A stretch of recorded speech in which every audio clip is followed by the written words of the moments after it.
one nation, under God, under God, indivisible, indivisible, liberty and justice for all. and justice for all. Michelle, I've always been putting you in charge of our moment of silence. Would you lead us in the moment of silence, please? I sure will. If you'll just take a moment and think of the first responders, our public works team in particular, for the amazing work that they've done today, and all of our medical first line of defense with this COVID that we've been dealing with for the past year.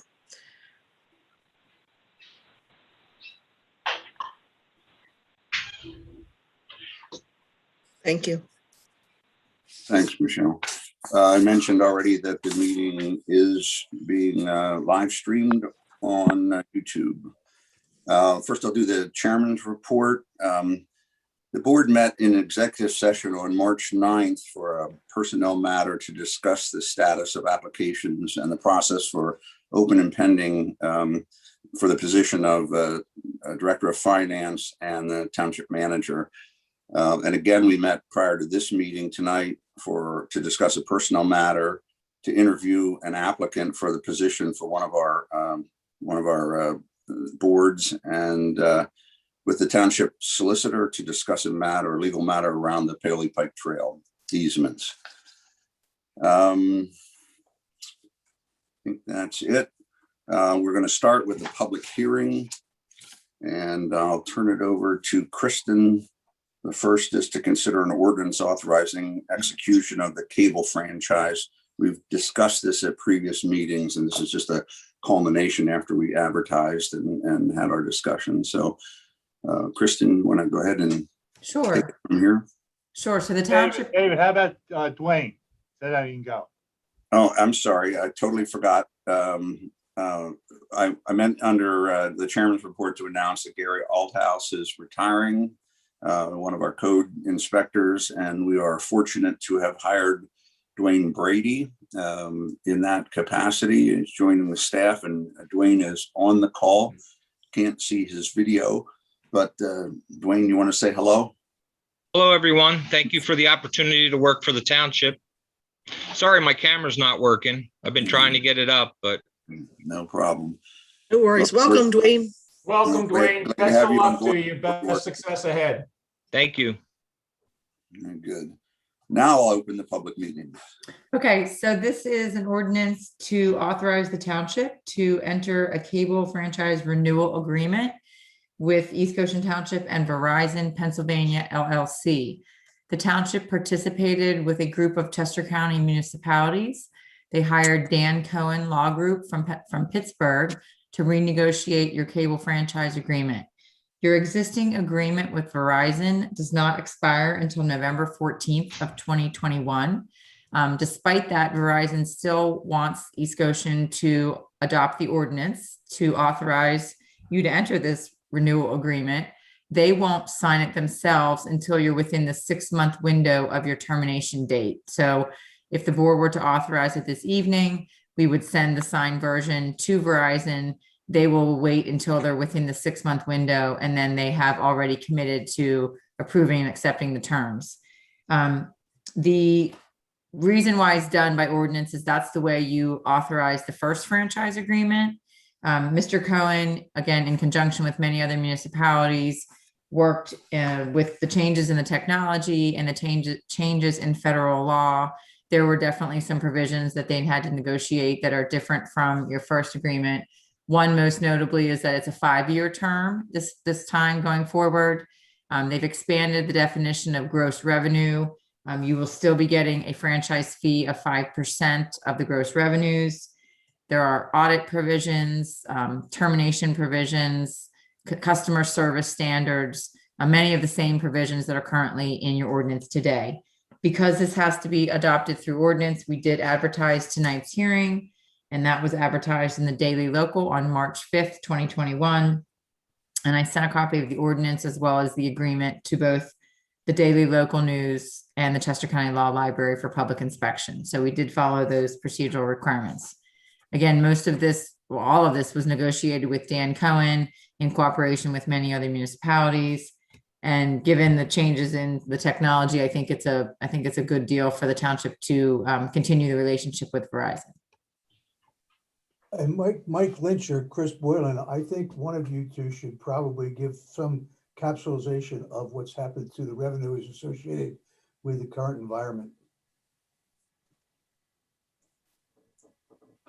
Marty, their revenue has been going down. Verizon's has been decreasing every quarter. Right now, it's down about 8% from last year. So they are losing subscribers.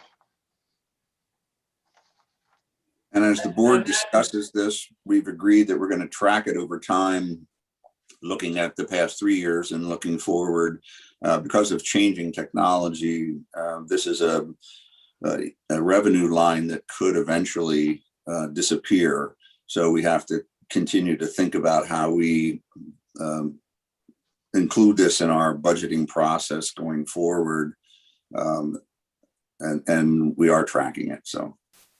And this is not just relevant to East Goshen Township. This is an industry-wide, technology-driven change in consumer preferences and available other technology mediums. So this is a trend we're seeing in all municipal governments with franchise agreements, whether it's Comcast or Verizon in our particular geography. So I If would. there's no further questions, somebody should make a motion to adopt the ordinance. I move for adoption. I'll second that. Any further comment from the board members? None. Comments from the public? Anybody on the phone has a comment, you can raise your hand by hitting *9. No Okay, comment. hearing none, I'll call the question. All those in favor of the motion, aye. Aye. Aye. Aye. Opposed, no. Motion carries 5-0. The second item on our public hearing is consideration of an ordinance to amend the East Goshen Township Code, Chapter 188, the sewer section, That's Mark Miller, to amend the time frame. East White, West Whiteland. Where's Mark, your boss? He's not on here. He's at West Whiteland. He's on here. Just text him. There's conversation going on. If you could mute your phone if you're. I got him. David, go ahead, continue. Thank you. This is a amendment to Township Code Chapter 188 titled Sewer Section 188-4 to amend the time frame for renewing rates. So again, it's an amendment to a chapter in your code, which requires an ordinance. This is a function of currently today, you amend your variable rates based on the water meter records that you receive from Aqua. The two sections of the code currently state that you will be changing the billing as of the April quarter, or the first quarter. And because it's difficult, the turnaround time from the time that you get the information from Aqua on the water meter readings to when you do the calculations of how those rates need to be increased, there's just not enough time. So the change literally is into two sections. It says the average water usage value shall be updated annually. Currently, it says for the April billing cycle, and the proposed change will say for the July billing cycle. So that's the extent of it. Again, we advertised tonight's hearing in the Daily Local on March 5th, and I sent a copy of the ordinance to the law library in the Daily Local for public inspection. Thank you, Kristen. It should be noted for the public purpose of the public is that we will still use the data from the last quarter of the previous year and the first quarter of the current year to promulgate the rates. We're not changing the time that we promulgate the rates. The issue was that we get the data and we literally have a week to figure out over 3,000 water bills. So we're just pushing the billing to a later date in the year. The result of that is that we lose about $34,000 in our 2021 budget. So to rectify that, you'll see a small increase of average around $2.50, I believe, on the bill that comes later in the year. So just want to make everybody aware that there'll be just a slight bump in the rate to make up for the delay from a timing perspective. And if I can just ask David, that's supposed to happen only one time, is that correct? No, No. well, kind of. Basically, it'll be the billing for 2021. And then when we promulgate the rates for 2022, that rate that'll still be cooked into the rate. So it'll either not cause us to have an increase because it's already there. So it'll just be cooked into the rate. The rate will be the rate going forward in 2022. So if I can add to that, it would be 257 added to the fixed cost of the portion of the bill for July and October. And then just as David mentioned, for 2021, it would be sort of already baked into the rate. For 2022. Yeah. I mean, 2022, sorry. Yeah. Yeah, Right. Thanks, Chris. Are there any other comments from the board? If not, I'd like a motion. I'll make a motion that the board adopt an ordinance amending the East Goshen Township Code, Chapter 188, titled Sewers, Section 188-4, titled Variable Rates, to amend the time frame for amending the variable rates. I'll second that. Thank you, Mike and Michelle. Any other comments from the board? Any public comments? No, David, doesn't look it. No. I think Carmen he raised his hand. David, yeah, I couldn't unmute fast enough. David, I just want to repeat the fact that when you base your rates for the year, you will not be including summer and fall, as we have done in the past, to take into consideration pool and gardening, correct? That's correct. It'll be Correct. the same 2 quarters that we've always done it. Thank you. Yep. Any other questions? See no hands. All right, hearing none, I'll call the question. All those in favor, aye. Aye. Those opposed, no.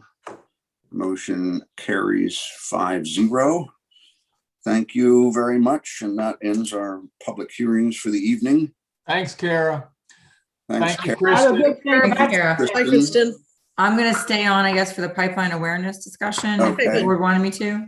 That would be great. Thank you. Hey, Okay. Rick, one administrative item on the signature page for the ordinance.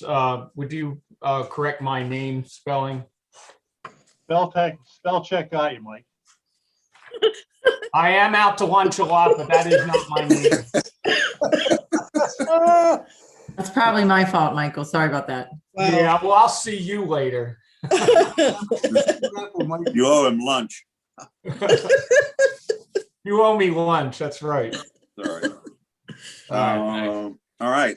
The emergency service report. We'll start with Chief Brenda Bernat, please, for we go. Good evening, everyone. I'd Good like evening. to start this month's report with some basic statistics. During the last 30 days, the department has experienced an overall decrease of roughly 12% in calls for service when compared to the same time period in 2020. For that same time period, East Goshen had 396 calls for service, which is roughly a 17.5% decrease compared to the same time period in 2020.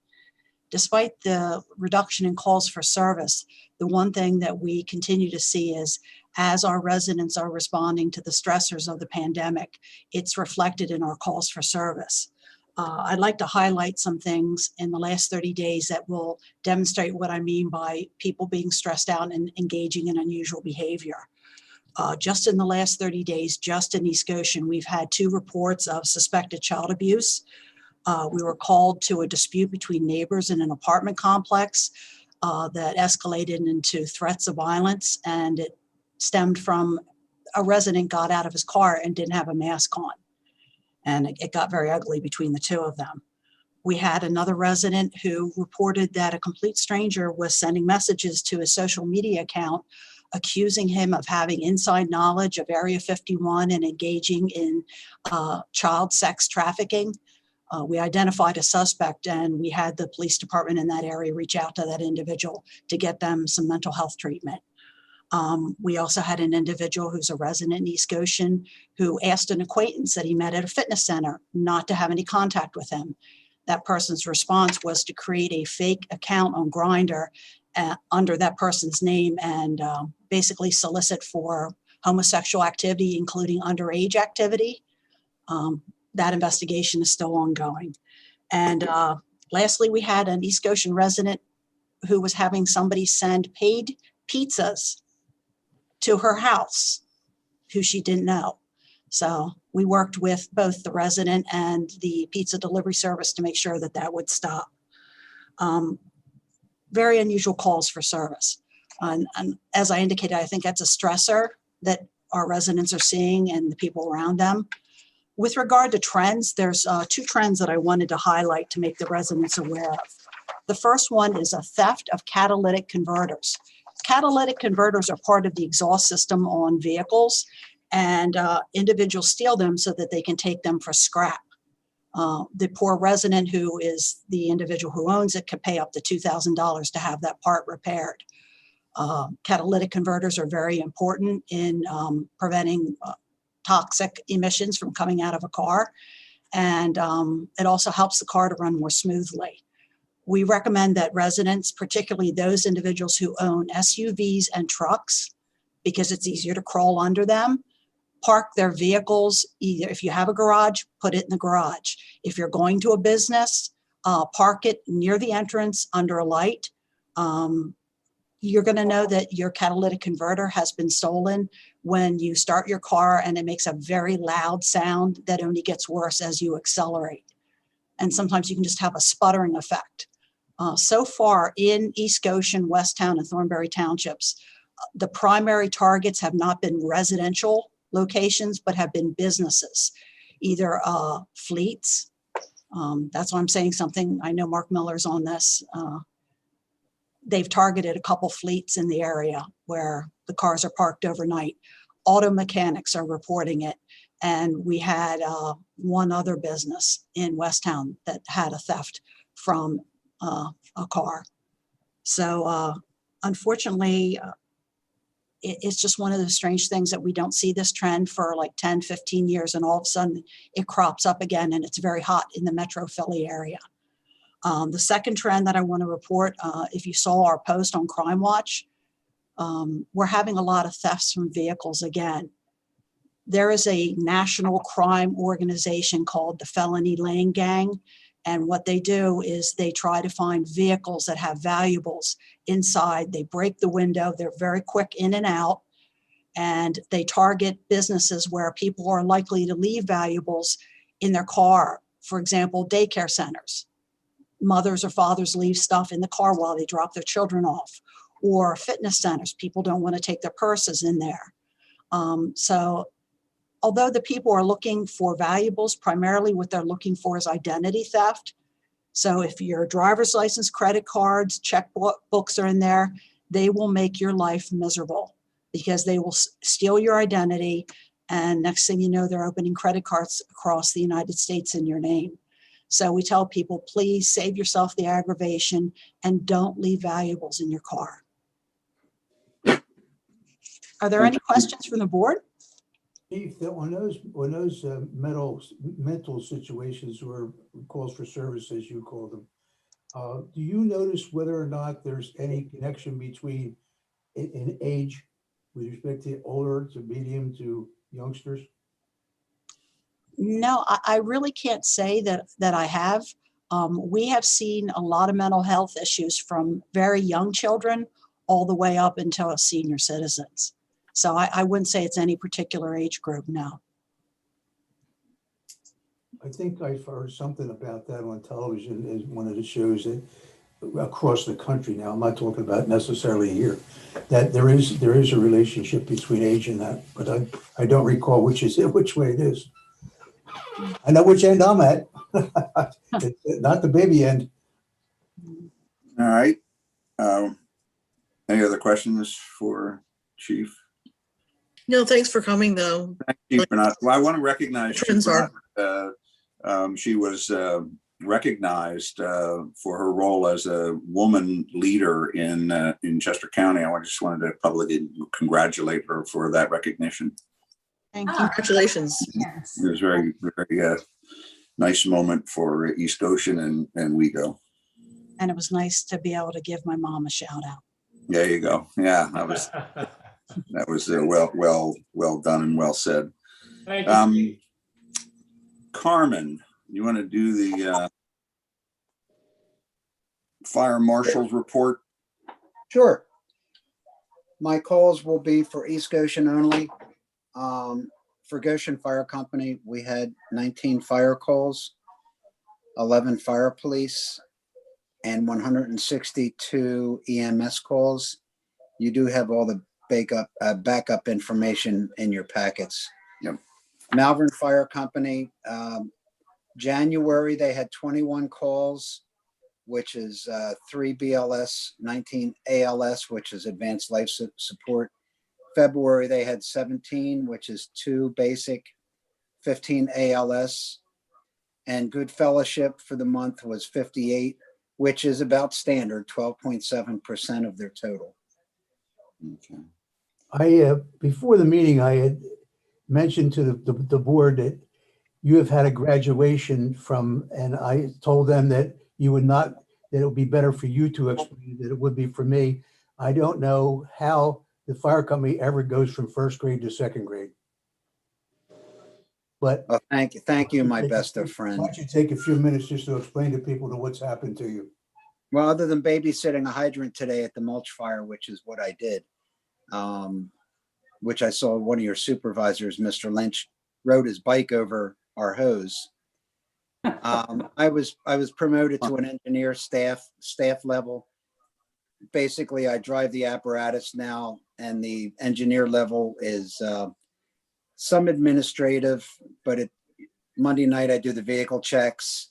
As far as checking the engines, I'm responsible for reporting any repairs to the chief engineer. So it's an admin job, but it is more driving and operating engineering, so to speak, since I really am not going to be doing active firefighting anymore with this body. So that's it. I was promoted, I guess, a month ago.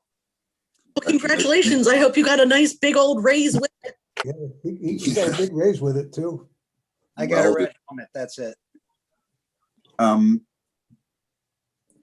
That's great. I just have a question. Have we gotten anywhere with the alarm issues with the new administration at Wellington? I was just going to ask that. Yes. Oh, I it's Mark have- there. Go ahead. I don't know. No, Mark met with the administrator and the alarm company, and they are working to get it better, fixing it, yes. They had some issues, and so they have met with them directly. We're going to monitor that? Yes. Are we issuing citations if they are Well, outliers? We have a program where if they're over a certain number and over the course of a year, they get fined. They've had, I think they had 2 in December. I guess they were, maybe it was, no, February. There was 2 one in January. They had 2 in February. I guess right one right next to another. And to my knowledge, they have not had any so far this month. That's false. What's the signage issue that was noted? If I could, that's false. We had one in March, Rick. Okay. What about the signage issue that we talked about? Are they rectifying that? They did. Yeah, I saw it. I went over to look. Okay, good. All right, thank you. They rectified that very, very, very quickly, actually. That happened like, I think when Rick and I think Rick sent Vinny down. Didn't you send Vinny down, Rick? Vinny's been there, Mark's been there, and so again, unfortunately, it's a new management company, so that's one of the challenges. Yeah. So Carmen, you said there's been only one other call though? Well, to the best of my knowledge, Okay. I know there's been one in March, but I can't Okay. say whether there's been more or not. Okay. Okay. Carmen, with a new fellow from codes, are you going to educate him on the occasions when you end up having him come along at the same time in order some of the things that you find can get fixed? I would, I think Mark's been trying to set up that I meet with the gentleman. What I've done in the past is I've got a very close rapport with Vince, and I normally will either email the township or I'll give Vince a call and say, hey, I was at this property, so you might want to come in the next day. I do hope to meet the individual maybe within the next week. It's been pretty busy for anybody to get together. Yeah, I don't think the other board members realize that there's been a number of occasions when he has seen things in these buildings that have been dangerous, and they have been able, because he has been able to get them fixed. And some of them have been rather expensive. And as a consequence of that, it prevents something from happening that would probably otherwise happen. Carmen, with respect to Wellington or Billingham, is there any difference, significant difference between the way they do things so that we lurks in a different cost structure to us? Is Wellington more than Billingham or Billingham more than Wellington? You know, I'm getting at. Well, Wellington has had more calls for service, but that's fire service. Ambulance, that's a different matter. I'm not even able to approach that tonight. Both of them are very high in, obviously, ambulance calls. Wellington has been higher because of the elevator alarms, and those types of calls. So where it trickles down in the future, I can only tell you,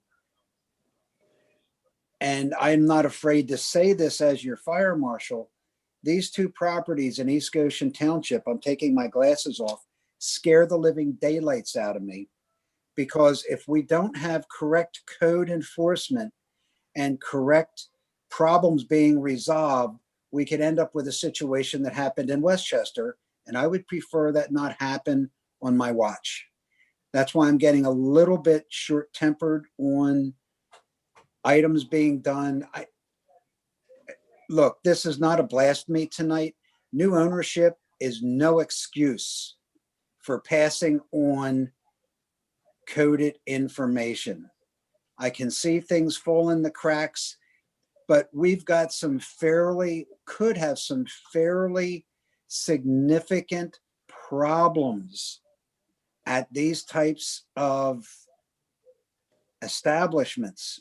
They're big, they're large, they're well not overstaffed, but there's a lot of people in them. We need good, solid codes.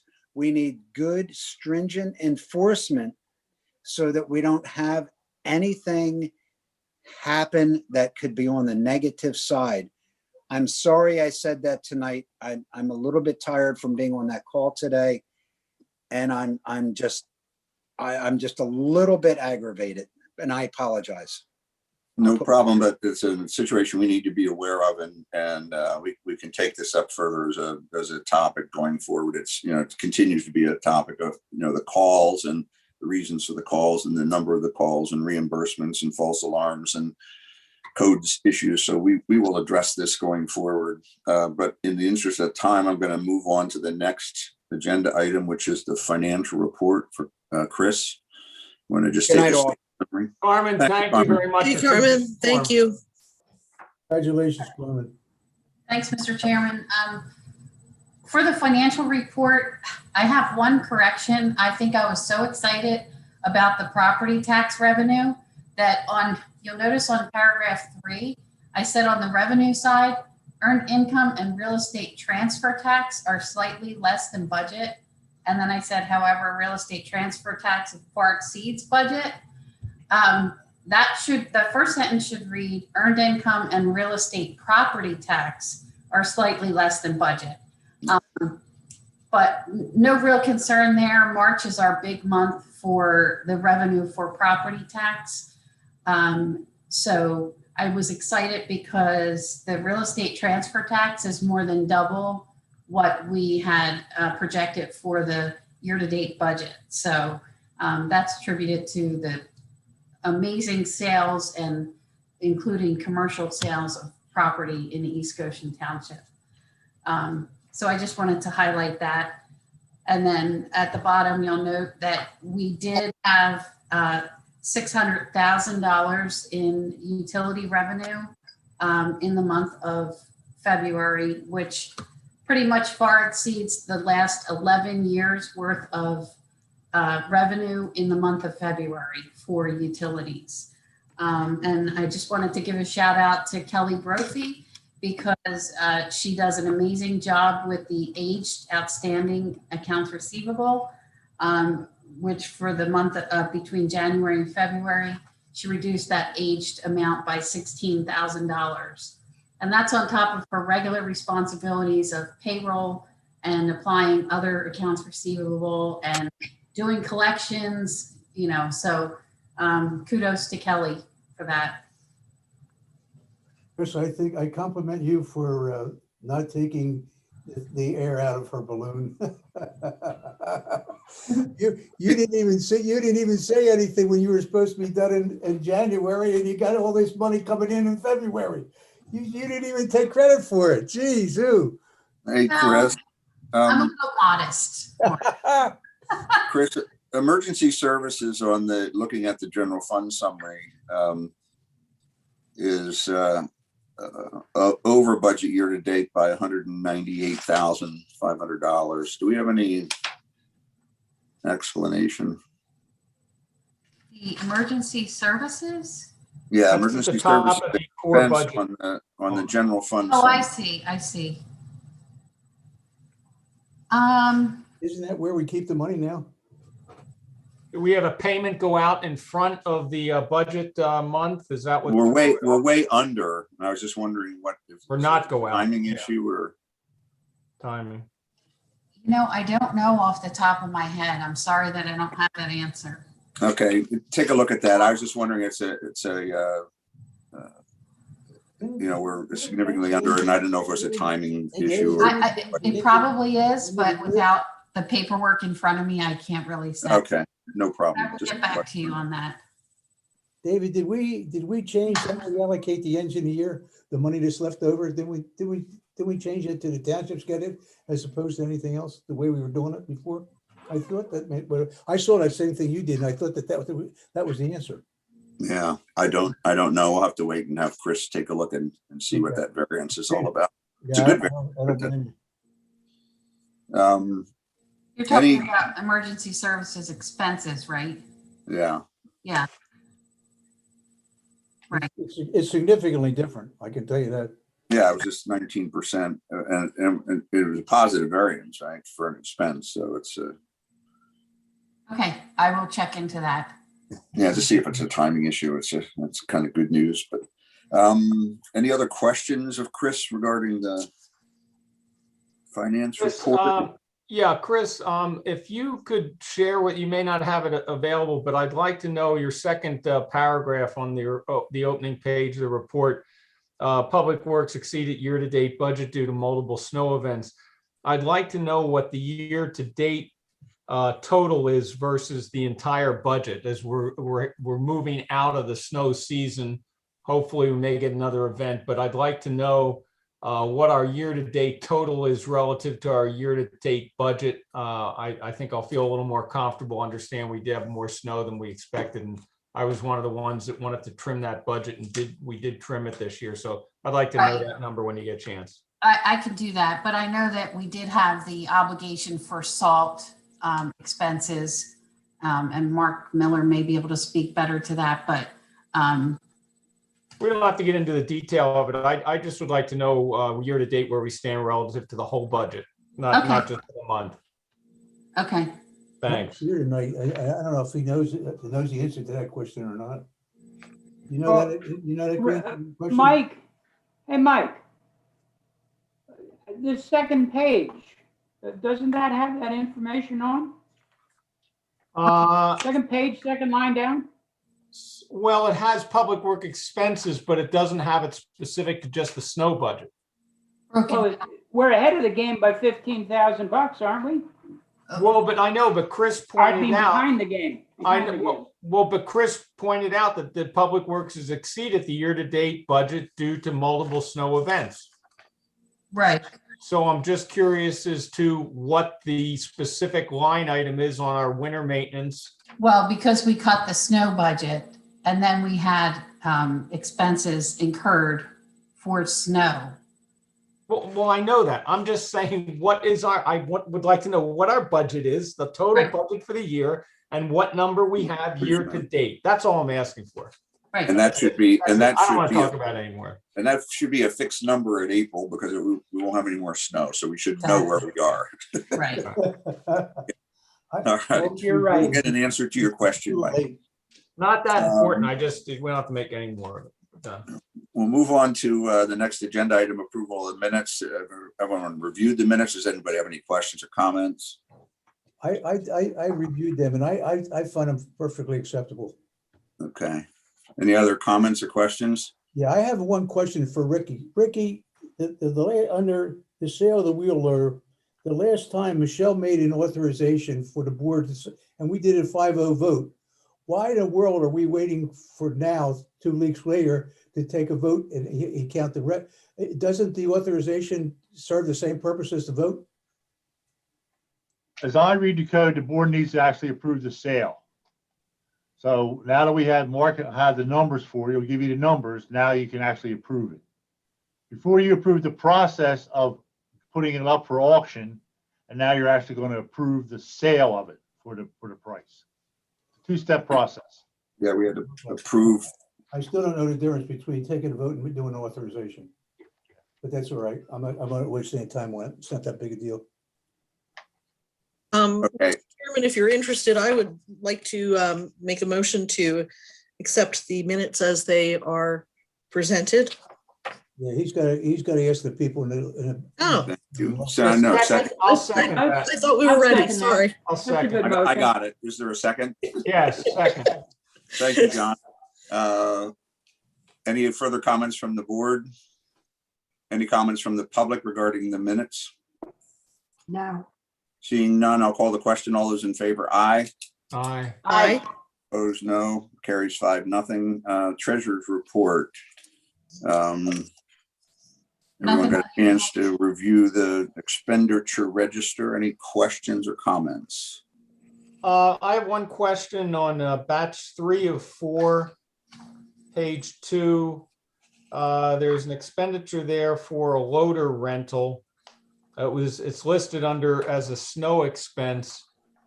Can you explain to me it's $4,891, I think is what the number is. I have it written on my cover page here. We have a loader, and so I'm wondering why we had $4,891 in that, unless it was a repair and I just misread it. No, Mike, that was every year we rent a loader.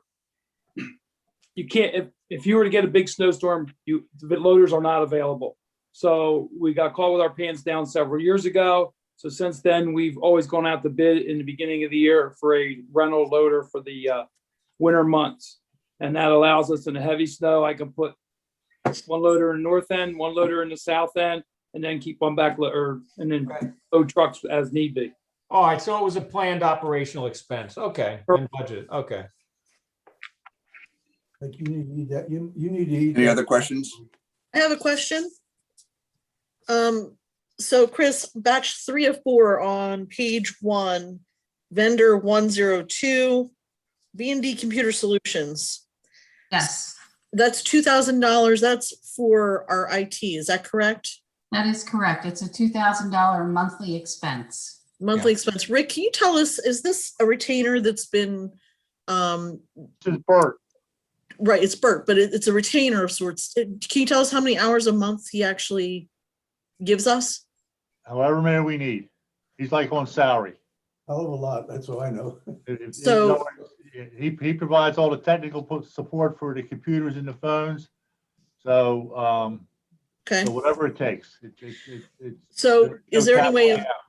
is there any way of finding out how many hours per month he gives us his, I could ask him if he could give me an estimate. that would be fine. I was just wondering. Thank you. It'd be nice to have a log. We have a similar arrangement in East Bradford Township as most municipalities do in these days of IT and technology needs that we had an arrangement, a contract for essentially monthly coverage. There was a base amount. There was some preventive maintenance. There were checks here or there, both remote and then on site as necessary. So it's a common feature, but it'd be nice to see a log and what's going, no different than what we get for our municipal authority on, who's been doing what for the past month under the operation of the plant and the system. Not a bad idea. Well, the invoices that are turned in are just for a monthly fee of 2,000. So Yeah. interesting to see if there's detail to support that. Yeah, sometimes it's nice to have a breakdown. It's nice to know if we're really getting our money's worth out of somebody or, Yeah. you know, And we like Bert, there's no doubt. Bert knows his stuff. no doubt. Great. Other questions about the, One more on batch 3 of 4 under general fund, page 6. If I wrote this down correctly, something like SAS Moore service agreement renewal, $6,500. What's that? That is the service agreement for the computer system software that runs the HVAC system in the township. Okay. Just was curious. I was new, one I hadn't. Is that an annual fee, Rick, or is that just a one-time? It's an annual renewal. Annual fee. So once a year, they monitor the system and then come out twice a year and do the service check on the computer and all the software. Okay. I have one last question. Mhm. It was on batch 4 of 4, page 7. And it's the vendor number 569, Great Valley Lock Shop for $4,427. Oh, that's a good catch. I missed that one. That was for the replacement of the doors down the sewer plant. What happened to went- the doors? We went from metal, they rotted out. They were the original. Oh, okay. And we went from a metal door to a fiberglass door, so it would last for the. Perfect. The millennium. Thanks, Mark. Yep. Thanks, guys. And that doesn't meet the criteria for capital either. 'Cause it's- Right, under 5. Is that what our threshold is, 5,000? That's correct. You got it. So last question here. So I'm wondering, have we had like any township activities, yoga, Zumba, anything going on? Is it, if it's going on, is it virtual? Because, I believe Jason Yes. still has virtual yoga. okay, Yes, that's correct. okay. would anyone like to make a motion to approve the treasurer's report and Yeah, I'll make a motion, Mr. Chair, that we move to graciously accept the receipts and then approve the expenditures as presented in the expenditure register and as summarized in the treasurer's report. And thank you, Chris, for your good work on this. And I'll second it. thank you. Any further discussion from the board? Any public comment? No. Hearing none, I'll call the question. All those in favor, aye. All right. Aye. Aye. Opposed, no. Motion carries 5-0. Thank you. Under old business, we're going to consider the authorizing the sale of the wheel loader via municipal. I got that one, David. Yep. The bids closed at 2 p.m. this afternoon, and the winning bid was Klein Township in Schuylkill County of a bid of $62,100. Nice job, Mark. Which is more Jesus, than our. I'd have known that, I bought it. Just for the purpose of public comment, we were offered a trade in what, 48 on that? Well, it was actually 37.5. 37.5. So Yeah. 25 a little bit more more. than that. So That's real money. we did well. And Marty, your earlier question, that we authorized putting that on municipal bid. Now we're authorizing. Sold. Now we're authorizing Now we're the making the sale of motion and we the, can go through with it, right? so someone want to make a motion to, what was the name of the Klein Township? Yes, Klein Township in Schuylkill Schuylkill County. County. All right, I'll make a motion that we authorize the sale of our wheel loader to Klein County in the amount of 60, what was it? 62,100. $100. There you go. I'm seconding that one. I'll second. I'll make the motion then. All right, any comments from the public? No. No comments. Just shows you the good fiduciary responsibility our East Goshen Township does with our capital equipment. All those in favor of the motion, aye. Aye. Opposed, no. Motion carries 5-0. Good job, Mark. He doesn't Nice get job, Mark. Remuneration either. We're down to new business. And now we have to consider purchasing The new unit, replacement loader. a new unit. Mark, you want to, we have one bid from Knight Brothers. Please. I'm sorry, go ahead and take us through the bid. I'm looking at the wrong document here. We got the bid for from Foley Equipment.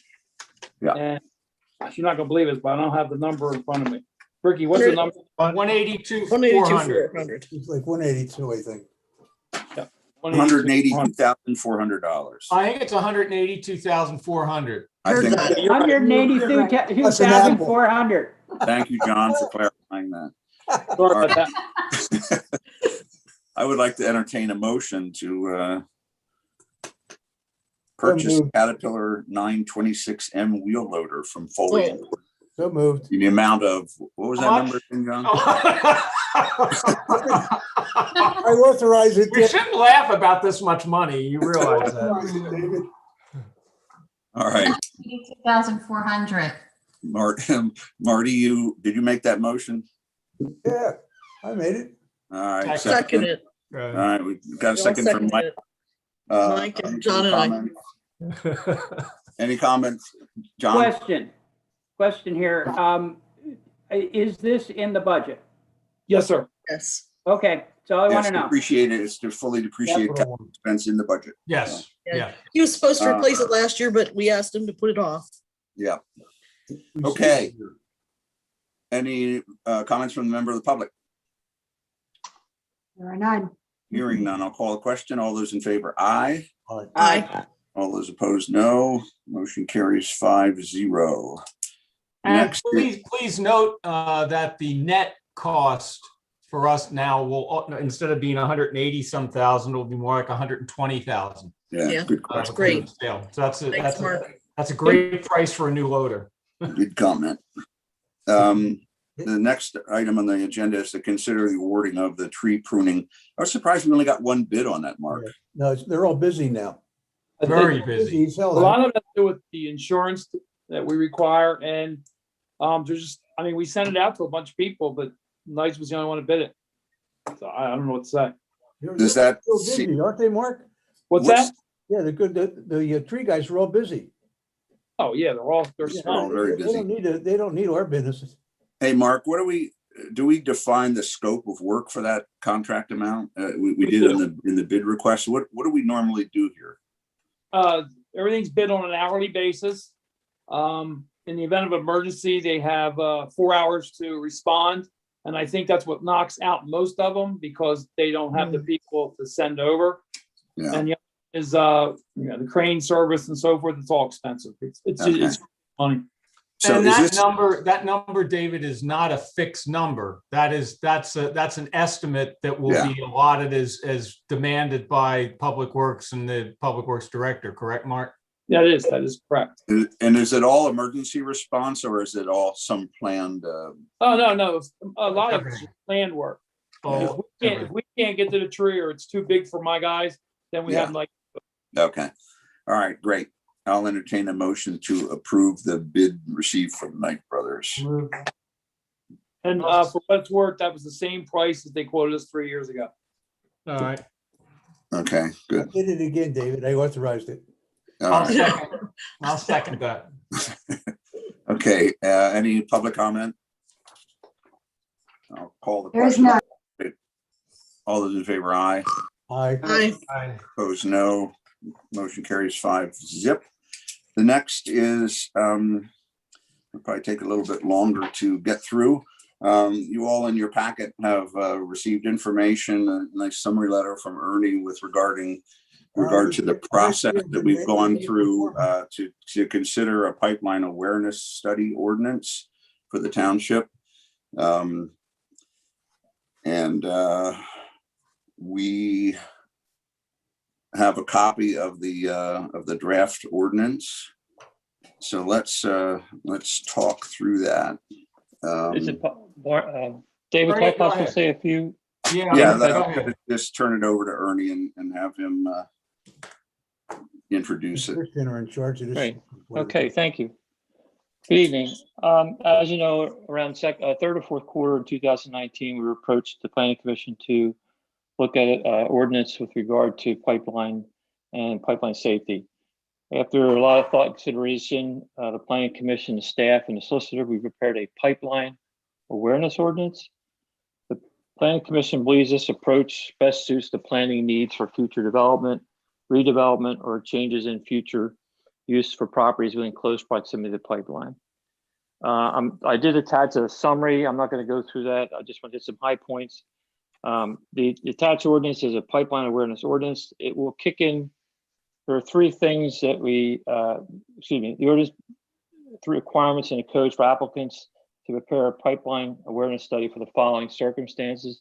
Has to do with any land development or subdivision of land, planned residential development, or as part of a conditional use application for a specific principal use where the tract proposed for principal use, all three are within 660 feet of the center line of the pipeline. We pulled a 650 feet requirement from the pipeline hazard, PIMSA and PIPA, and I'll talk more about that towards the end here. This is a recommendation. Obviously, your next step, if you agree to move forward, will be to send the ordinance to the County Planning Commission for review and then schedule a hearing to reconsider. Any comments we have outstanding, which I'll talk about and receive from you, we'll resolve them when we resolve comments from the Planning Commission. There's a couple key points I want to make. This is in looking at a number of inputs. We got a lot of inputs from numerous areas. The pipeline task force provided us a significant amount of input and material, model ordinances, probability risk and assessments. And we've attended their meetings, they've attended ours, we've received input. Some key points on this pipeline awareness study ordinance that I just want to make sure that stands out. One, which I think is really important, is that we're requiring this study to be done by a registered professional, a registered engineer, a professional engineer registered in the state of Pennsylvania, which I think really puts some pedigree to the development of the study and what factors would be involved for a change in property within a certain distance of the pipeline. The second part that I think is key, that we think is key in this ordinance, which we think gives the East Goshen Township a bit of control, or a good bit of control, and that the study will be evaluated by the Planning Commission and the Board of Supervisors, and would be evaluated by the Planning Commission and the Board of Supervisors. And upon evaluation, they have at their I'm just going to go to the ordinance so I can find the right spot. At their evaluation, we can consider the contents of the pipeline study and evaluate if the respective plans appropriately address the potential impacts to the health, safety, and welfare of the occupants and buildings associated with the pipeline near to the pipelines. And the applicant, we can require to revise the plans to mitigate potential impacts to health and safety of the public. So what that means is when the study is done, we have a ability for the township to utilize the resources that we have, the Planning Commission, the Board of Supervisors. We have the our emergency management personnel, our fire chief. We have the pipeline task force, or any other entity who might think they would have knowledge of hazardous pipelines and natural gas transmission to get input on that review. And we think that puts us in a pretty good position to make a good assessment of any change that might occur, and gives us the ability to make requirements that we feel are necessary depending on what the property or how the change to the property is. So those 2 points, I just wanted to make sure they stood out. The fact that we have a professional engineer, and that study would come back to us with the ability to recommend changes depending on the property. Now, the other thing I put in the letter that I wrote to you, just to explain some of the things we did, There were some areas of disagreement, some areas that we discussed at length and some areas of disagreement. I'd say the area that is most under discussion has to do with the size of the zone or the setback or buffer zones, whatever you want to call it. We reviewed a number of various ordinances that were provided to us.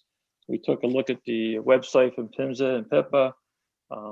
We looked at the probability risk analysis, and there's a lot of variances in the ordinances that we looked at and also in the documentation. Some can go from a couple hundred feet up to some where it requires an individual calculation for each particular property that might be affected depending on where the property is in the pipeline. We felt it was a reasonable distance from the pipeline to trigger the requirement for the pipeline awareness study would be the 660 feet that we pulled out of the PIMSA and pipeline PIPA documentation, knowing that they also recommend in some cases 600 to 1,000 and also require that a specific calculation be done. But looking at all the factors involved and the amount that this township is built out, we felt that that was a good distance. We also, and I don't know if you have it, we've provided to you before, we took we had a GIS survey done, a mapping done, and we were able to, someone bring that up? Okay. Oh, there it is right there. Okay. We had mapping done just in part of our review. We had mapping done of what would be the effect of parcels depending on what the distance was from the pipeline. What you're looking at here is the 660 feet. If you'll see there, it's a 660 feet buffer from the 50-foot pipeline easement. It affects the 2,697 parcels. Exhibit A was actually a 300-foot buffer. Oh, I'm sorry, Exhibit A was a 300-foot buffer. Then we went to the next slide, which would be the 660 feet. And you can see the blue, what's affected by would be fall into that zone. And then if you go to the next one, which would be the ordinance at 750 feet, you can see the number of parcels that are affected in total. So taking a look at that, we felt that that particular distance would be reasonable and probably at least allow us to accomplish what we were looking to accomplish, and that's what we landed on. So I just want to, in closure, I just want to say that the intent of the pipeline awareness study really is to provide the landowner and the developer increased awareness of the pipeline and the proximity of the property which is being developed, so the appropriate considerations can be made during the planning process. The Planning Commission believes the pipeline awareness study ordinance incorporates the appropriate measures to include the future development and proximity of pipelines in the plan in such a way to enhance public safety, and also given the fact that we've also have a fairly built out township. So with that, we leave it for your consideration, and I'm here to answer any questions you might have. And I also believe that Kristen, our solicitor, is on. This ordinance has been, and the drafts have been reviewed by the solicitor all along the way and been provided to those who requested. And we've also provided drafts to the task force, and they've been at our meetings and provided comment as we to some of theirs. So it has, at this point, we think it's a good step in the right direction to go forward with addressing the pipelines in the township of East Goshen. Thank you. Thanks, Ernie. Thank you. David, recognizing that I'm the liaison to the Planning Commission, I have to say that they have spent, this is a very difficult thing to do from scratch. And they have been really working tirelessly after this thing for about a year at least. And I want to compliment Ernie, and he can go back and throw it to all his board members, because they really earned their keep of $0 that we provide for the your salary. But they have done a good job. Ernie, that does apply to all pipelines, right? Not just the Sunoco type pipelines. That's correct. If you look at the wording in the ordinance, it says. And that's when I saw those maps, I realized all of a sudden that I thought it was just the high hazard ones. No. It's natural gas. Ernie, I forget, well, when you were calculating this stuff, do we have any properties now, that's mine, that actually will be affected by this? Yeah, the answer to that question is yes, but if you ask me which ones, I could not repeat them offline, Okay. online right now. That's okay, but there are some. Yeah. Okay. One of the things to note is that this is not a setback ordinance, so it doesn't prohibit construction within the zone. It is a pipeline awareness ordinance, as Ernie articulated it. It gives us the opportunity to consider the design features and safety features of anything that falls into the land development subdivision or planned residential development or conditional use application, so we can have a dialogue about where the pipeline is, what the buildings look like, where they're going to be placed. I would think an example might be if we're going to have a planned development and there's open space requirements, we might have the open space be adjacent to the pipeline as opposed to the dwellings if it's, you know, geophysically possible. It allows us to consider things like that. So that's David, I think one of the examples, I'm sorry. Go ahead. Backing up to Marty's comment, all of those properties in blue could be potentially impacted by the ordinance if they submitted an application to subdivide or for any development or for conditional use application. But If not. they don't submit an application, the ordinance does not impact them. so a common question is if your house burns down and you're within 660 feet, do you have to do this? And the answer is no, you don't, because you're not filing for a planned residential development or a saldo. Well, a planned residential development is Hershey's Mill. They already have their tentative plan approval. So in reality, there will not be any impact on Hershey's Mill. But if somebody that's in blue wants to subdivide their property or build a non-residential building, or they apply for a conditional use for one of the uses listed, then they would have to do the study. Right.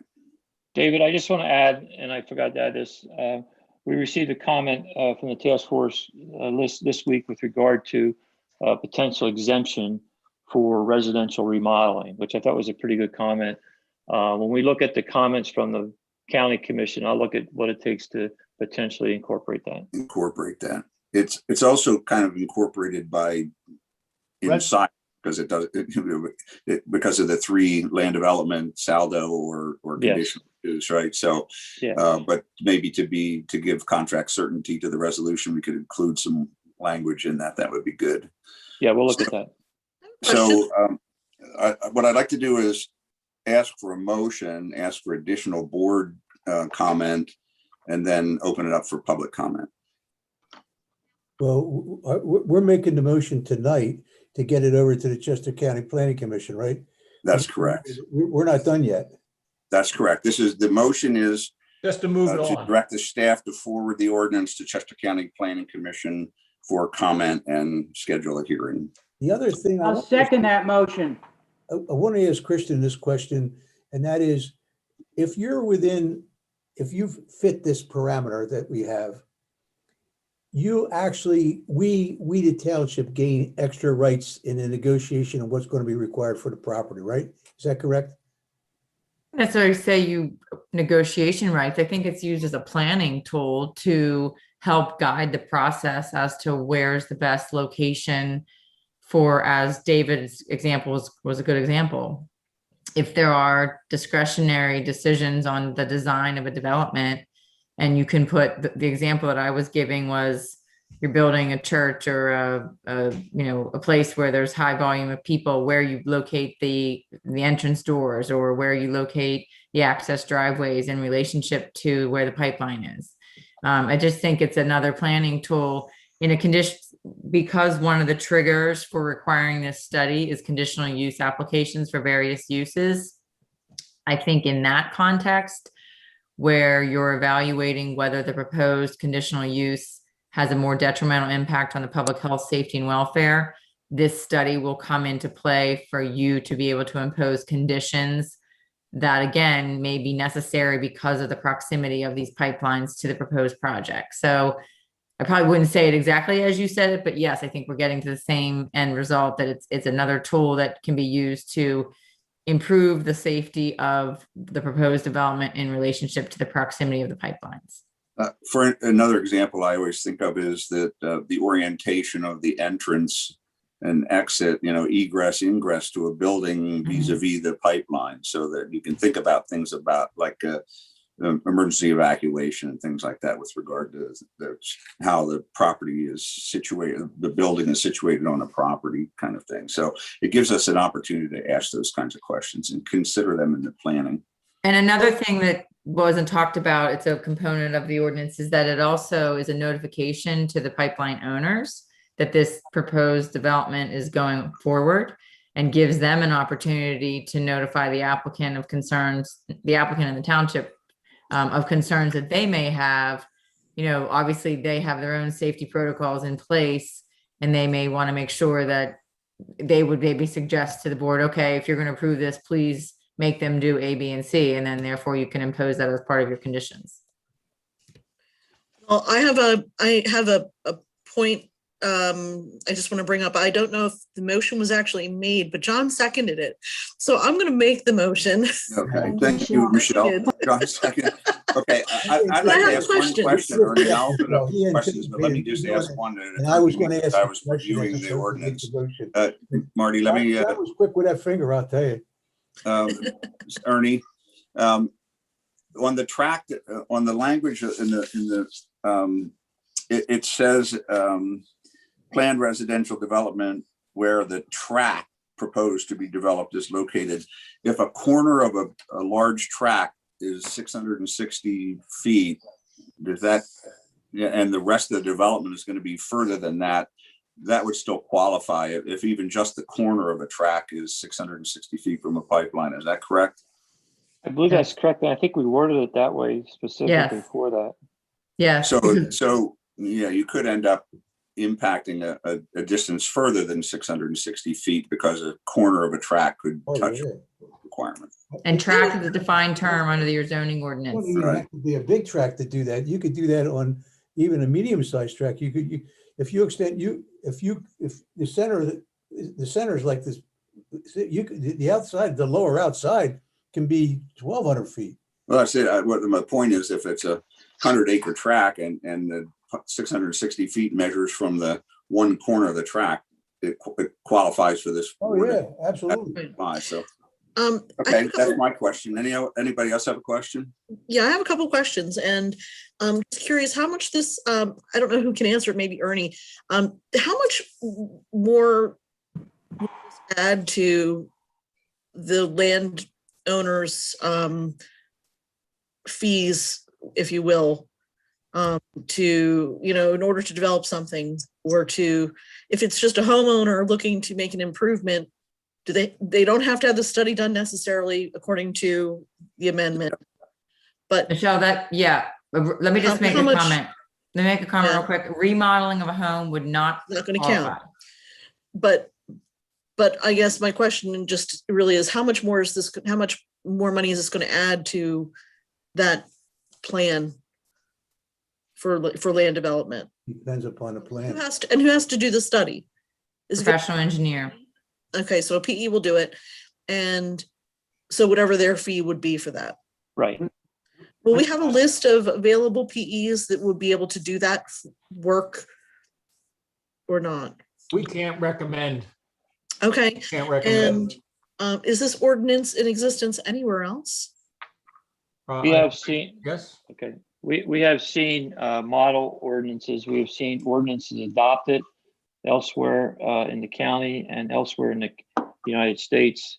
And we have also seen that the county put out some model ordinances where some townships just enacted it as they were written. So we haven't seen a pipeline awareness ordinance, but we felt that this one had a number of features in it that we felt was better suited for East Goshen. Yeah, and I also want to comment on your question with regard to professional engineer.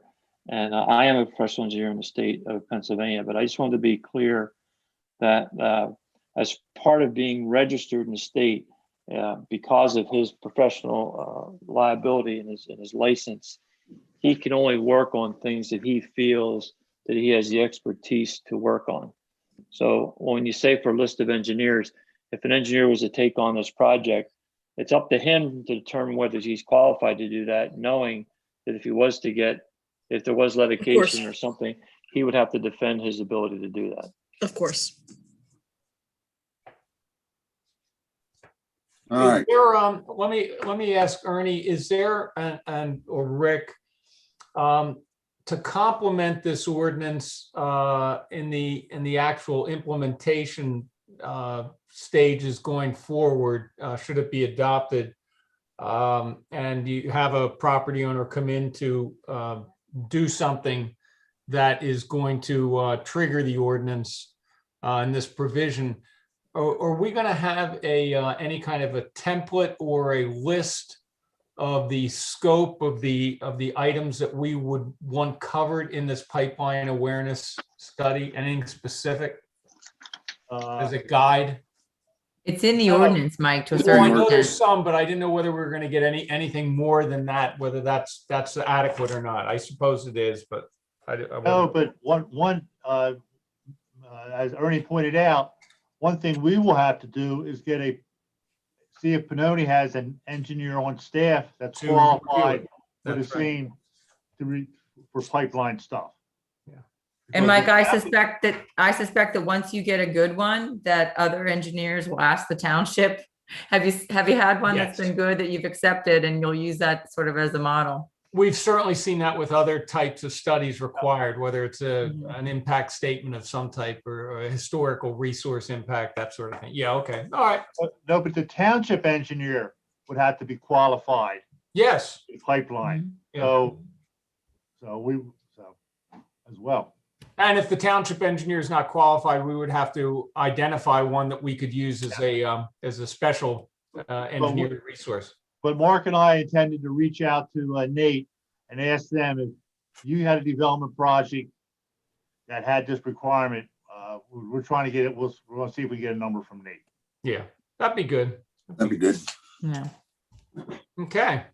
Okay, any other questions? We have the motion, which is to Nice job. forward the ordinance to the Chester County Planning Commission for review and comment. If there aren't any other board member comments, I'll open it to public. Are there any public comments, questions? Overwhelmed. Hi, this is Caroline. This is Caroline Hughes from the Pipeline Task Force.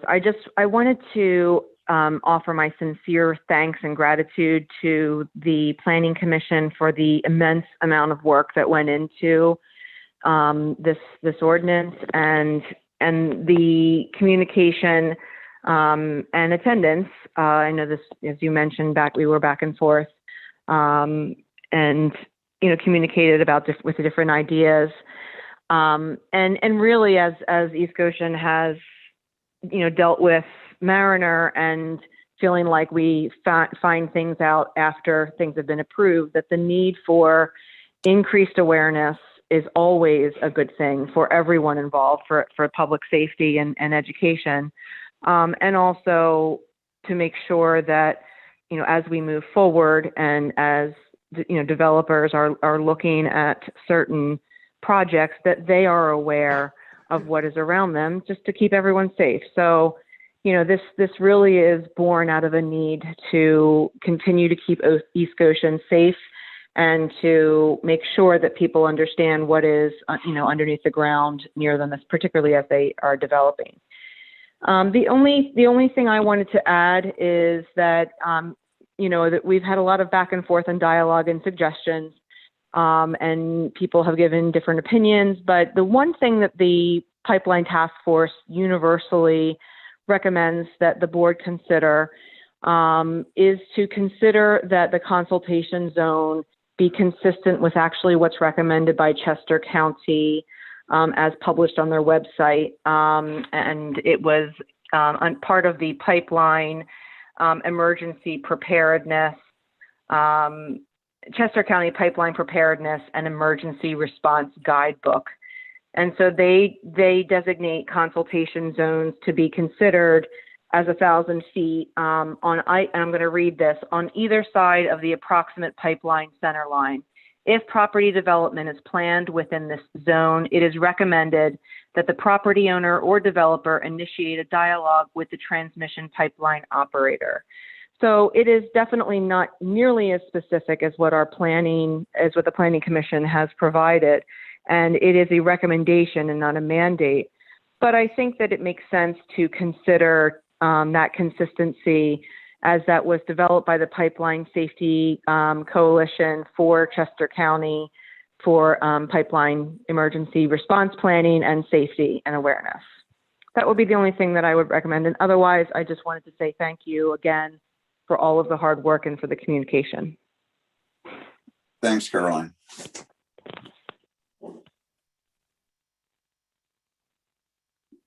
Any further public comment?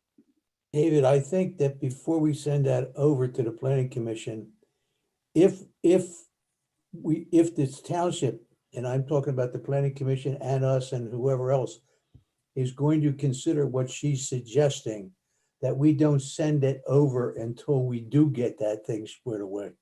Because they obviously are going to recommend what she relayed out, because they only have one system to work with. So I would think that we don't want to send it over until we're sure that, if we're going to send it over like it is, that's one thing. But if we're going to send it over with that modification, then we should wait.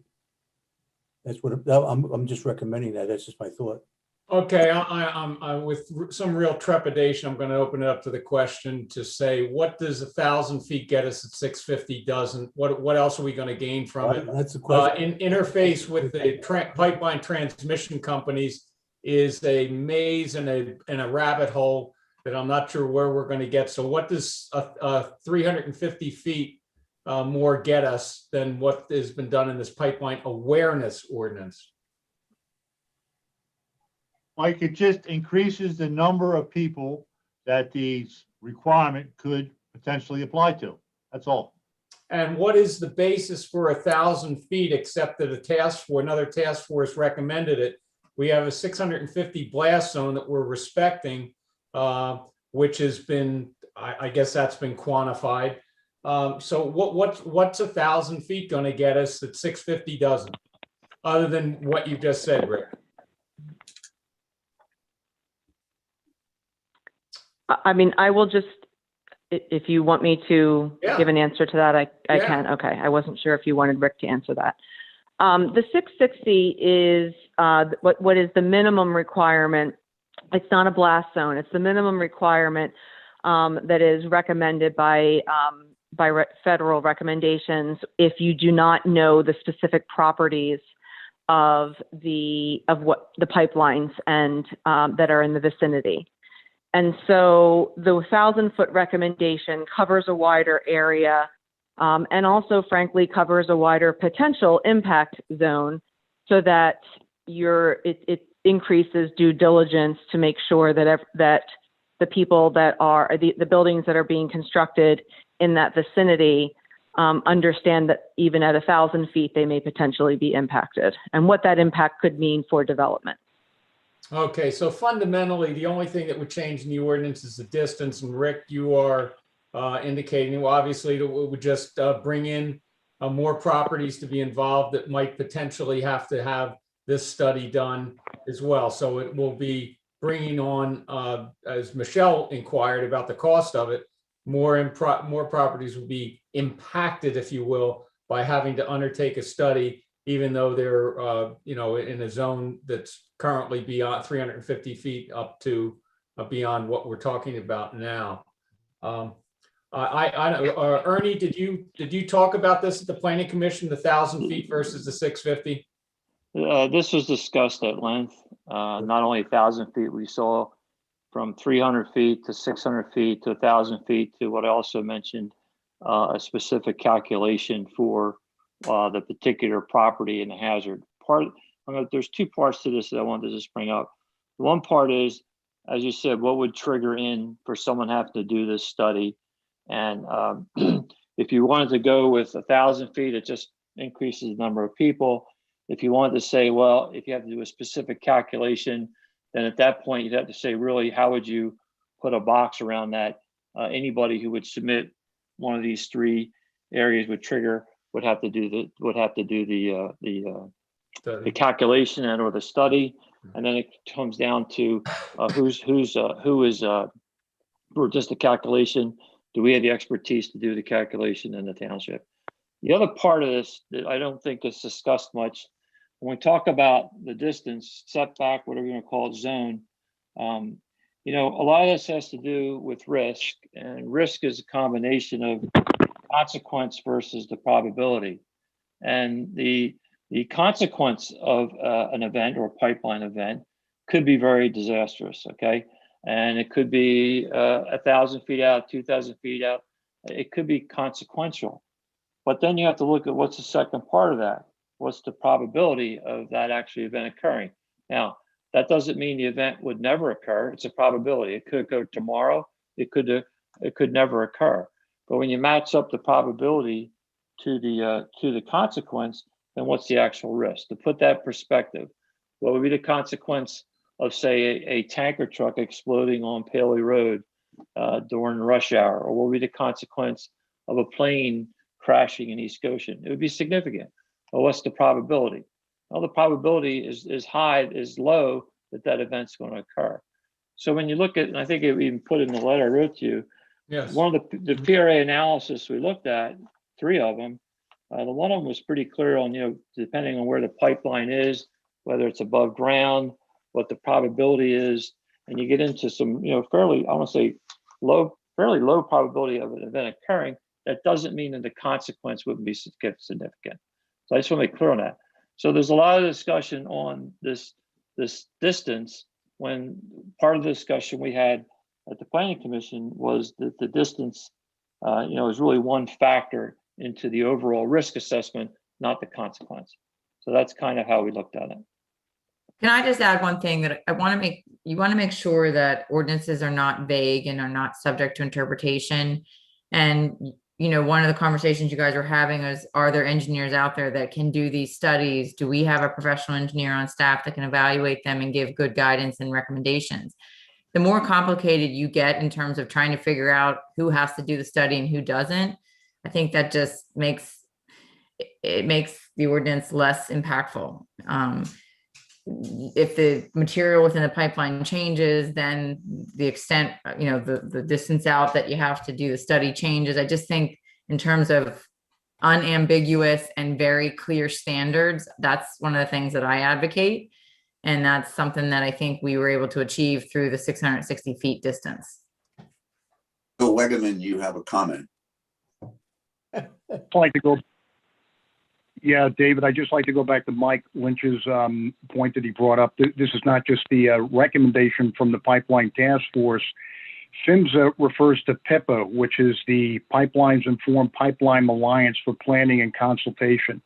PICA recommended practice recommends 600 feet for natural gas pipelines, 660 feet for natural gas, 660 to 1,000 for hazardous liquid pipelines.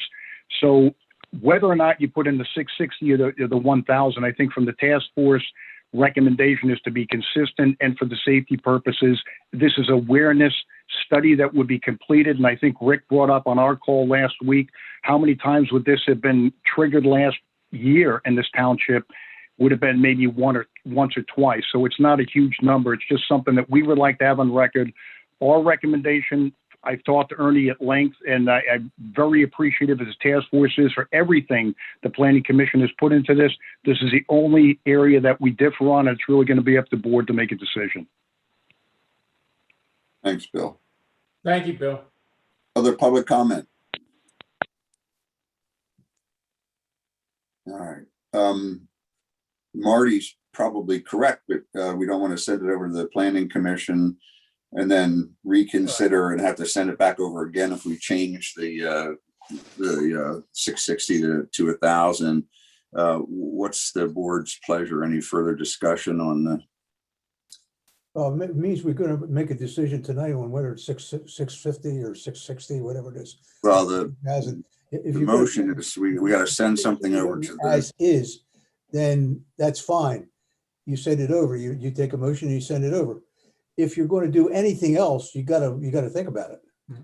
Maybe we want to table it and think about it some more. I'm not sure I have an answer tonight to give you my opinion one way or the other, to keep it as it is or to change it to 1,000.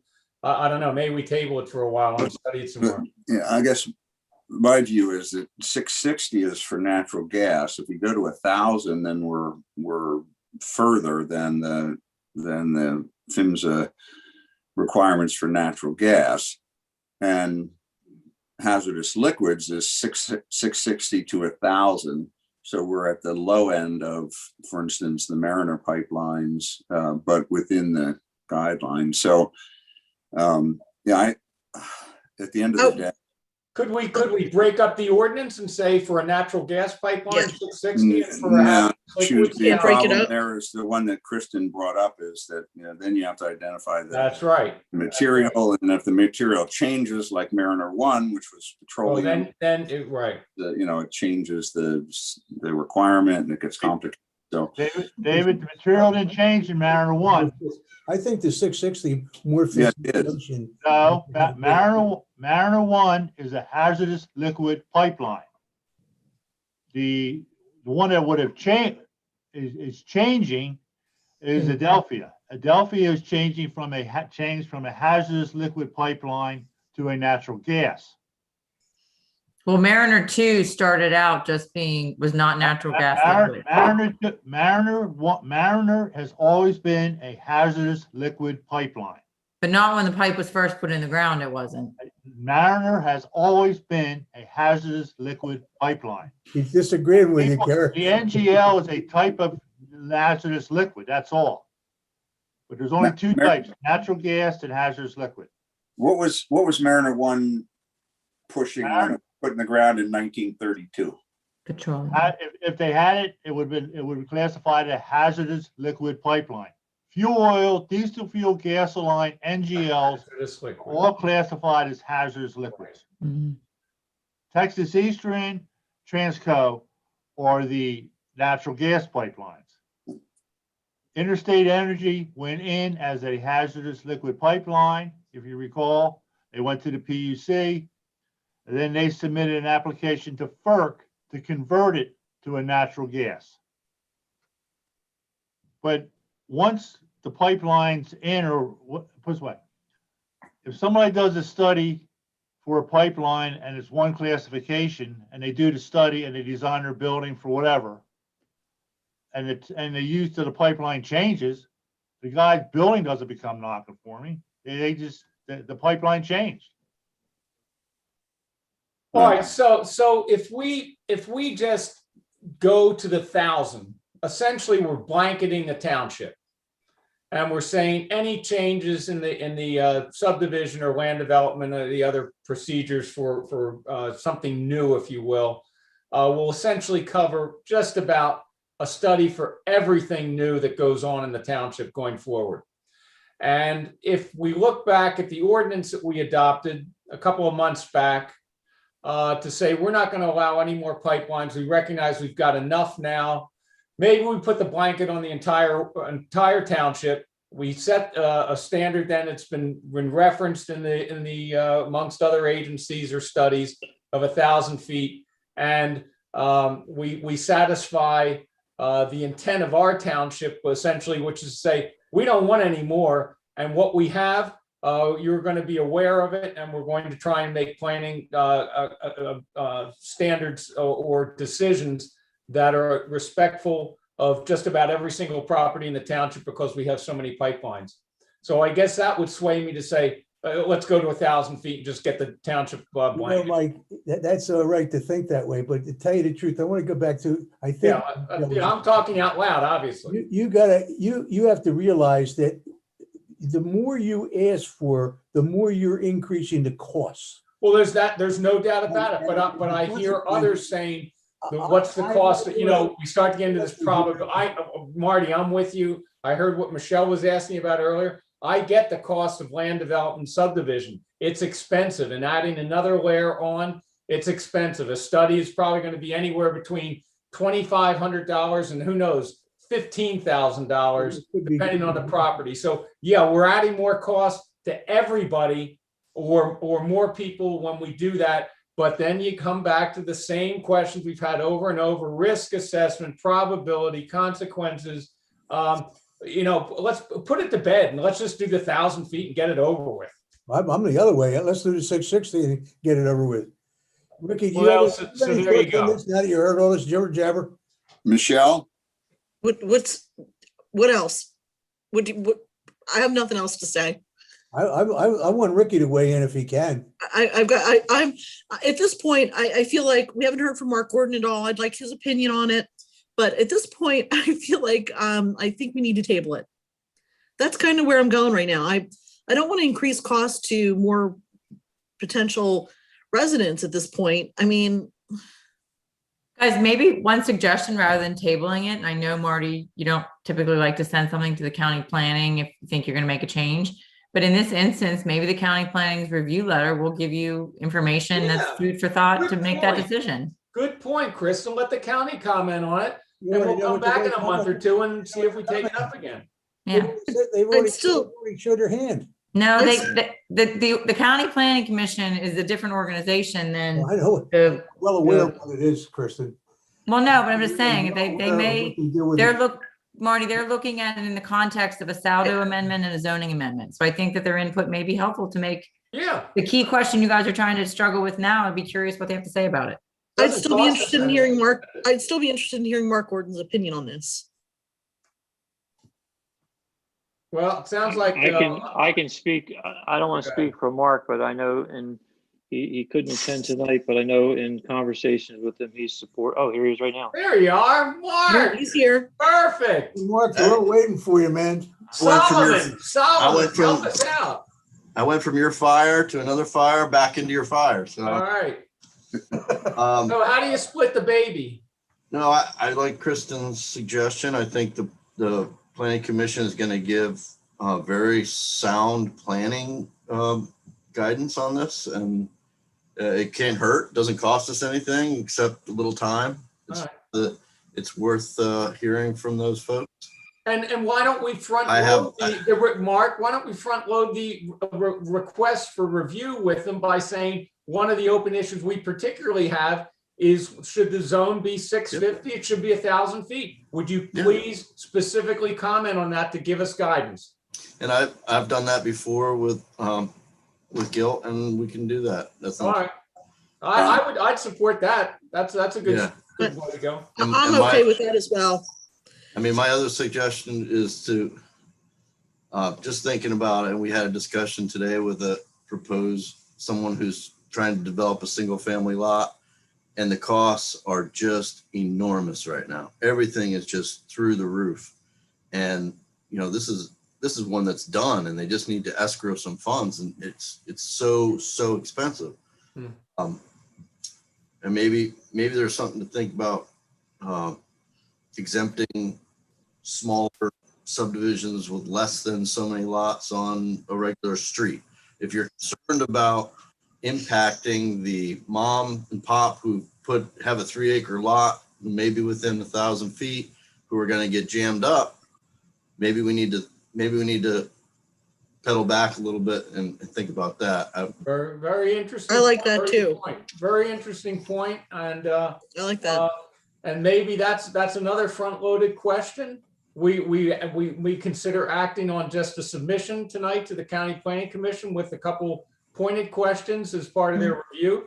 And then we see where we go in the next 30, 60 days, whether we actually bring this to a revised ordinance and then consider a public hearing down the road later on this spring. To be perfectly clear, I think that this is fantastic. I'm very excited about having an ordinance like this in place. I'd like to fine tune it a little bit. John Herzog, you haven't really had anything to say about this, but I think it's fantastic. I'll go along with tabling it. I would have accepted what we got from the Planning Commission. I think they've looked at it a long time, and I have a lot of respect for what they're doing. I would have put my imprint on that and been done with it. Okay, so there's no motion to table. There's a motion to send it over to the planning commission. That's what we're That's the talking one about. that's still on the table. Chester County Planning. I understand. The county planning commission. Yeah. If my vote is for, if we're going to send it to the planning commission, I'm for the way, I think the planning commission did a great job on it personally. And I'm with John. I think we should, I think the 650, if you get to 1,000 feet in East Goshen, you might as well almost blanket the whole township. Right. Yeah, it's 8:36. So we've had public comment. We've had comment from the board. Yeah. It seems there's a motion on the table. We've had comments. So I'm going to call the question. Well, wait. Motion is to send the draft ordinance as it exists right now to the planning commission, Chester County Planning Commission, with instructions to pay particular attention to the consultation zone dimensions and potentially the size of, whether we should limit acreage or number of units or something on a property. So all those in favor of the motion, aye. Aye. Opposed, no. Motion carries Who unanimously. seconded the motion? I missed who seconded. That was John. John seconded. John had Thank you. seconded that, yeah. Okay. Sorry, Susan. That's- Okay. Thank you, guys. All right, good, thank you. Thanks, Kristen. Ernie, Thank you very much. Thanks, Thank you. Caroline. Yeah, thanks everybody for working on that. It's a really great ordinance. All right, appreciate it, Mark. Thanks for your work on this to get it over to the county planning commission. All right, the next item is the bid for the Paley Pike Trail Segment A. You all have a memo from Mark Gordon. We have the bids in. Mark, you want to kind of take us through what we're talking about here tonight? Yeah, so the Segment A went for bid for PennDOT construction through PennDOT's bidding process. A low bidder has been identified as RoadCon, and we are over our grant funding that we've secured from the TAP set-aside program from 2018. Some thoughts, we had a conference call with McMahon and looked at the specifics of the bid, outline of all the costs, and there is some significant culvert work there near the 1 meter station of the sewer system right across from East High School that is throwing some additional costs at the project. But all in all, they believe that those costs are fairly in line, and that what we're seeing is, cost increases from 2017's estimate. That's the problem with some of these projects. I mean, you have to estimate in 2017 for a project that may not let for another 4 years, which is a challenge. You don't want to overshoot it and overestimate it, and you don't want to be under, but in this case, we're a little shy, about 8,000 shy on that project costs. There are some couple options that I've outlined there for you. One that we can move forward and with the project, assuming these new costs, and in the end, go to PennDOT and ask for some assistance with the overrun over top of the existing PennDOT funds or the federal funds that PennDOT manages.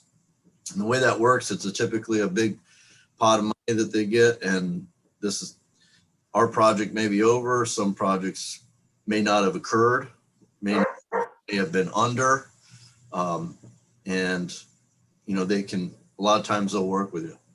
We could go to them now and ask for additional funding. However, it takes a lot of time.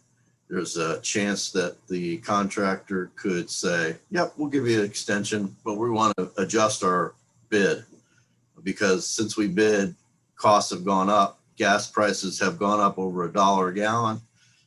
We're going to, relook at costs. So we could take a chance there that that RoadCon's bid would go up. And if it does, we might have to go to the next bidder. And they're $15,000 over road con. So there's just too many unknowns in that case. So we talked about it, Rick and I, and Steve and Dan from McMahon, and our consultant or project engineer at PennDOT, DVRPC. And he believes the best course of action and what they've seen with other projects is to accept the low bid at this point. And, best case, we come in at budget and at the current budget, 88,000 over our grant funding. And we go to PennDOT and we ask for them to share the cost overruns. And hopefully we can get them to agree to cover a majority or at least half of those cost overruns. Thanks, Mark. Hey, Mark, did Myers bid? Alan Myers? Did not. They did not bid. We had 3 bids. They're listed there. Okay. For whatever reason, they could have been really busy. They interested. Are we able, Rick, have you looked at the uses of the COVID-19 relief fund? Is there any chance of using any of that money? Not based on what I've seen. I agree with Rick on that. I don't think so, David. I think it's for relief related expenses. Sewer, water, or broadband. Yeah, that was the 4th category. Right. Let me ask a question. Let me ask a question or two, and I want want Rick to talk a little bit about this stimulus money per se. Is this you quoted, Rick, a figure of something like $1.7 million, and is this money that's up in the air in the sky that we have to go grab, or is this coming to us? What do you know about this? Under the law, the state, every municipality is getting it in the country. The federal government's sending it to the state. The state is charged with dispersing it within 30 days. If it ain't do it and they provide an extension or reasons, they can get another 30 days. But if they keep it beyond 60 days, money's not dispersed, comes out of what they got. The goal is to get the money out to the municipalities.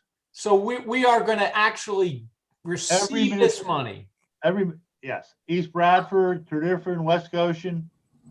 1.8 million, Mike. Everybody's gonna get checked. So there's confidence there. Okay, so we do get $1.8 million. I don't think we've had $1.8 million of well, a lot of us are going to get stimulus checks, and I don't think that we necessarily needed them, but we're getting them, and it's the same with this. So we're going to get $1.7 million. That's going to cover more than any impact that we've apparently had. So if we can't use these funds for this project to cover an overrun, we certainly can take the money and reallocate other funds to cover this.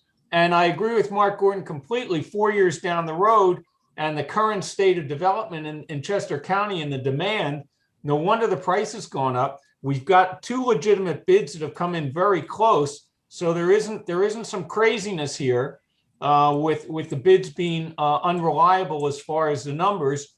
It sounds like we've got money in the pot. I don't know why we wouldn't approve this.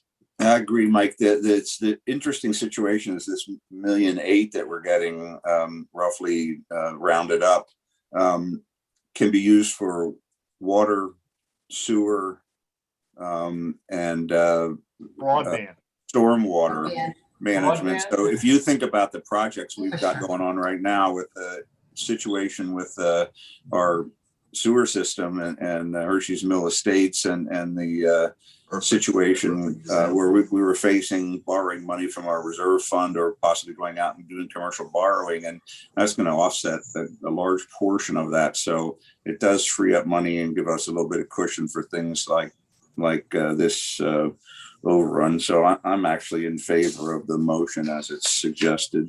I am as well. Any other comments? I think you're gonna. How about members of the public? I think you're gonna have inflation up the wazoo from the reading I've done. Well, Any- look, the any- printing presses are burning up at the federal level, for goodness sakes. This is Yeah, but it's- manna from heaven. All over the But world. if somebody's got What's to this pay thing for it, does it, what it All over does the is, world, though, that's you know, what when it's you, when you, I agree with you guys. You got three votes. when you start looking at the, you know, future infrastructure bill, what they've done is pushed some of that infrastructure down to the local level. which is good, which Yeah, is good. which is a great thing, right? Because we have aging infrastructure. And so- when we know it, don't we? And Yeah. we can get it done. We can get it done in a more timely fashion too. So Yeah, exactly. All So, right, okay, well, go ahead. no members of the public for comment, so I'm gonna, the motion is to authorize staff to begin the bid acceptance process with PennDOT to award the construction contract to Segment A, Paoli Pike Trail to RoadCon for $566,109.10. And the caveat is that we're going to approach PennDOT and attempt to get them to do cost share on the $83,000. Is that a motion, David? That's a motion. I'll make that motion. I will second just that. just ensure that it's 83 over, but it's 88 because there's Right. 1% PennDOT cost that they throw in there. Yes, Yeah. I understand. Got it. Creative Yeah, I'm- reviews. I saw detail. Want to make sure. All right. I assume the others opposed. Is that right? They didn't say. You don't suppose anything, Marty. Let the vote take place, please. I asked for, I asked for comment, didn't hear any, so I'm going to call the question. All those in favor, aye. Aye. Opposed, no. No. 3-2. Okay, let's move on. Okay. Thank you. Next item on our agenda is under any other matter this evening in executive session, the board interviewed a candidate for the pipeline task force, Janine I'll mess up her last name and I shouldn't, Del Vescovo. Del Vescovo. Or Descovo. Del Vescovo, yes. Del Vescovo. Got it right. David. Janine's interviewed very well. She's got great credentials and a lot of interest and demonstrated a lot of knowledge already in the pipeline issues that the township faces. So I'm going to make a motion that we elect Janine Del Vescovo to the pipeline task force. Second that. Any comments? Any comments from the public? All those in favor, aye. Aye. Opposed, no. That carries 5-0. We'll open it up for public comment. We've opened the meeting for any public comment. There's two members from the public. We have Jerry and Christina still on the line. Okay. I don't see any I'm hands not up. hearing, I don't see any hands. I don't hear anything. All right. Okay. We don't have any liaison reports tonight. Correspondence, I just want to mention that we've gotten a number of really nice notes from the public on the outstanding job that Public Works did in snow removal. It was an unusual year and did a great job. So I just want to recognize those comments. And also we've gotten a letter from Aqua that they are going to be doing some line replacement, 2,508 feet of water main on Margot Lane from North Chester Road 352 to the point approximately 260 feet northwest of Williams Way. So that's under the cartway. So there's going to be some disruption and I'm sure some traffic redirection and disruption. So I just want to make sure everyone is aware of that. And can I just mention that Aqua's still doing their project here in Grand Oak, Bittersweet, and it's going well. It's moving along. There was one person who apparently took out her mailbox in error, and they are going to take care of replacing that with her. Good. Very quick to respond. Good. Miller. I also want to comment today and word of thanks in my neck of the woods up in the north part of the township. We did have a truck fire explosion significant explosion. There were no injuries, but the first responders, which was, of course, Goshen Fire Company, West Whiteland Fire Company, responded. There may have been a couple others. It was an excellent response. I watched 80% of it, and their handling of the really the conflagration so professionally. So I want to thank them. And you when you're in the midst of an event like that, you appreciate the absolute value of the equipment that each of these fire responders have to have with their self-contained breathing apparatus and the other protective equipment. And this, by their standards, probably was a, relatively speaking, small event. But when the explosion occurred, which it was certainly, attention getting for those who are not used to being in that environment. And they did an outstanding job. So I want to thank all of them. And you're seeing some pictures on your screen of the during and almost after. The first picture had a picture of the truck in flames and the fire hose that Mike ran over with his bicycle. Yeah. I did not affect the pressure, I can tell you that. I, on the other hand, probably would have. He's apple. Yeah, so that's, I just want to say the good word to. One time I was riding my bicycle with some friends over in Hershey's Mill Villages, and I approached the exit gate, and the gate went up, and all three of my friends burst out laughing because they said they thought it was a car. So I get it. Okay, with that, I will entertain a motion to adjourn the meeting. I will make that motion to adjourn. Thank you, Michelle. Second. Second from Mike. All those in favor, aye. Aye. Opposed, no. Chris, thank